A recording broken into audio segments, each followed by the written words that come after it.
Welcome to part 2 on my video series about the US midterms. In this video, we shall be discussing the various issues brought up during the campaign. We left off the last video discussing some pieces of legislation that Trump pushed in the year leading up to the vote. One such bill was healthcare. This was the leading issue during the campaign, with it being the number one concern of an estimated 40% of Americans. Coming in at second with 20% was immigration, and among more conservative-leaning voters, it was the top issue. To understand this, we need to look at America's changing demographics, not just Trump's rhetoric towards immigrants. Currently, 60% of the US population is white. By the 2040s, that percentage is projected to decrease to below 50%. So how does this lead to immigration being a main concern during the campaign? Many studies have proven that when a racial group discovers they are becoming a smaller percentage of the population, they become more politically conservative. When white Americans in California were told that their populations were decreasing, they were 11% more likely to support the conservative Republican Party. It should be important to note here that this is a phenomenon that occurs in all racial groups, not just white people. It is a natural human reaction to develop more conservative views towards diversity, equality, immigration, when told their group is quote-unquote losing power in a culture or society. They want to protect their heritage and their values in the face of demographic change.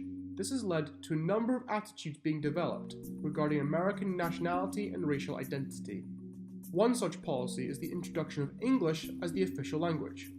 Currently, the US has no official language on the federal level. It does recognize the state's official languages. For example, some Native American languages in Alaska are recognized by the US on the federal level, even though they only have a few thousand or in some cases a few hundred speakers, simply because the state of Alaska recognizes it as official. Making English the official language will have no real impact for the lives for day-to-day Americans. It will merely be a symbolic gesture to reaffirm the country's history and heritage in the eyes of many. Weeks before the election, there were many fears of a migrant caravan from Central and Latin America. Conservative sources touted it to be a threat to national security, and feared many within the so-called caravan would bring diseases and may increase crime rates. On the other hand, liberals noted the caravan had not even entered Mexico yet, and posed no immediate threat to national security, if at all. Going back to healthcare, many Republicans pledged to protect pre-existing conditions, something they were criticized for not doing in the American Health Care Act. However, many suspected they weren't being as literal as they promised. Yes, they would ask for healthcare providers to cover pre-existing conditions, but they would leave the cost of the insurance in the hands of the providers. Conversely, many Democrats promised the introduction of universal healthcare, free at the point of use. Now let's look at some high-profile races.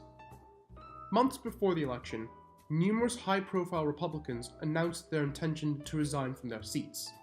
This included Orrin Hatch, senator from Utah since 1977.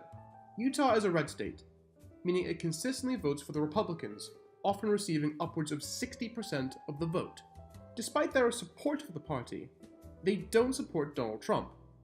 In the 2016 Republican primaries to decide their presidential nominee, Trump came in only third place with 14% of the votes. In that year's election, Trump won 45% of votes in Utah, compared to Mitt Romney's 72% in 2012. We'll come back to him later.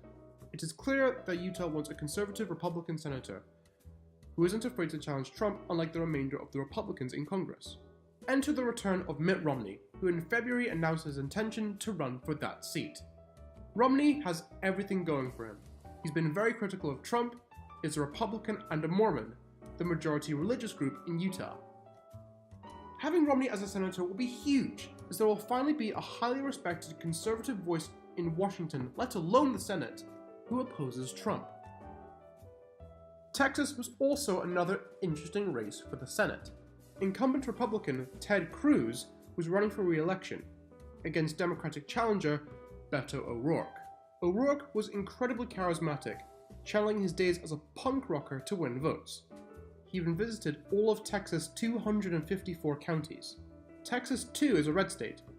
However, many pundits have classified this race as having only a Republican lean. Polls showed Cruz barely holding on, with some showing the race being neck and neck. That concludes some of the important events during the campaign. Join me in part 3 where we talk about the results.